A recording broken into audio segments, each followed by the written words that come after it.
피부 당김 증상 외에도 피부가 갈라지거나 가려움거나 각질 증대, 홍반, 잔주름, 피부 탄력 저하 등이 발생할 수 있고요.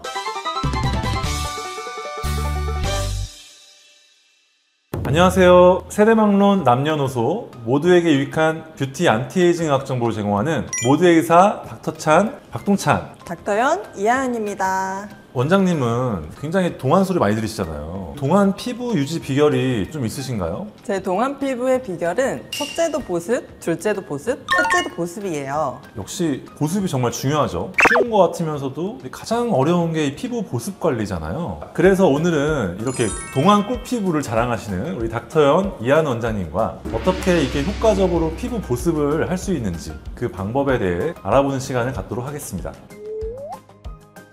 피부가 건조하면 단순히 피부가 당기는 증상 외에도 참 많은 피부 문제들이 발생하잖아요. 구체적으로 좀 어떤 문제들이 있을까요? 피부가 건조해지면 피부 당김 증상 외에도 피부가 갈라지거나 가려움거나 각질 증대, 홍반, 잔주름, 피부 탄력 저하 등이 발생할 수 있고요. 또 건조함이 지속될 경우 가장 큰 문제인 피부 염증이 발생할 수 있어요. 특히 염증 매개 물질이 멜라닌 세포를 자극해서 색소 침착은 물론이고 기미나 주근깨를 악화시킬 수도 있어요. 그러니 건강하고 아름다운 피부를 가꾸기 위해서는 피부 보습에 심혈을 기울여야 해요.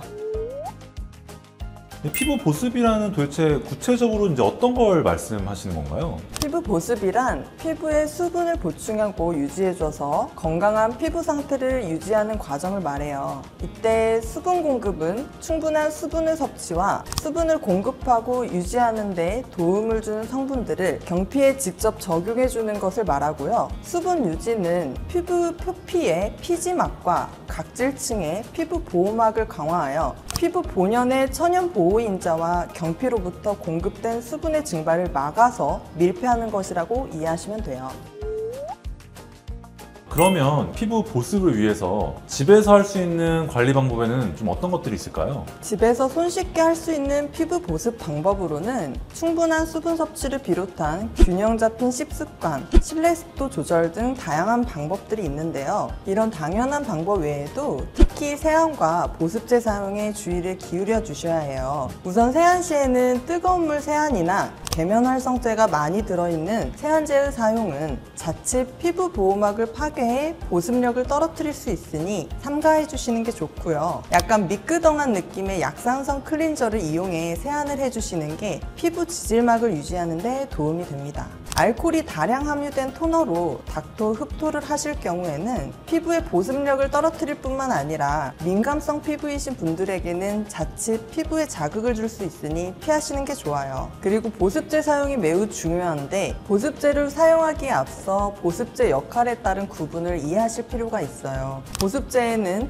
에센스, 겔 타입 같은 수분을 공급하는 묽은 제형의 함습제와 크림, 오일같이 기름을 함유해 수분이 날아가지 못하게 밀폐하는 밀폐제가 있는데요. 건성이나 중성 피부 타입이라면 히알루론산 성분처럼 수분 공급에 효과적인 성분이 포함된 함습제를 먼저 바르시고 그 위에 밀폐제를 바르시는 게 보습에 굉장히 효과적이에요. 단, 지성 피부이거나 뾰루지나 여드름 같은 피부 트러블이 자주 발생하시는 분들은 함습제만 발라주시는 게 좋고요. 지금 알려드린 사용법을 숙지하시면 보습제를 더 효과적으로 사용하실 수 있어요.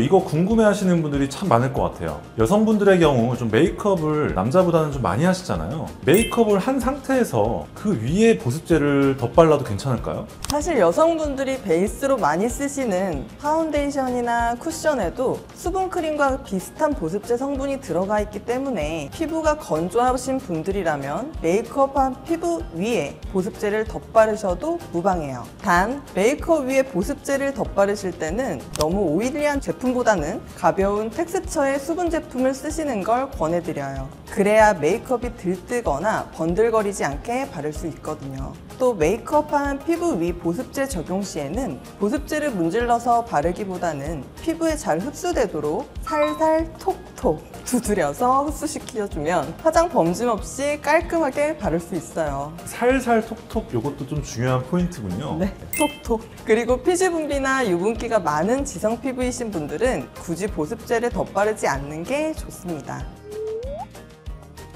그런데 이 악건성이신 분들, 그런 분들이나 좀 더 빠른 보습 효과를 기대하시는 분들은 일반 보습제로 하는 피부 관리가 한계가 좀 있을 것 같은데요. 이런 분들을 위한 좀 더 빠르고 효과적인 보습 방법 추천 한 번만 더 부탁드릴게요. 우선 병원에서 구매할 수 있는 MD 크림을 사용하는 방법이 있는데요. MD 크림의 MD는 메디컬 디바이스의 약자로 의료기기라고 이해하시면 돼요. 일반 화장품이 아닌 점착성 투명 창삭 피복제로 일반 화장품보다는 피부 보습 및 재생에 더 효과적일 수 있어요. 그리고 다음으로는 물광주사나 스킨부스터 시술이 효과가 좋은데, 이는 피부 진피층에 피부의 수분력을 끌어올려주는 히알루론산이나 피부 재생에 도움이 되는 재생 성분들을 진피에 직접 주입하기 때문에 피부 속까지 건조함을 빠르게 해결할 수 있고, 또 무너지고 손상된 피부 장벽을 다시 복원시켜줘서 피부의 건조함을 근본적으로 해결할 수 있는 장점이 있어요. MD 크림이 보통 이제 아토피 환자분들이 많이 사용하시잖아요.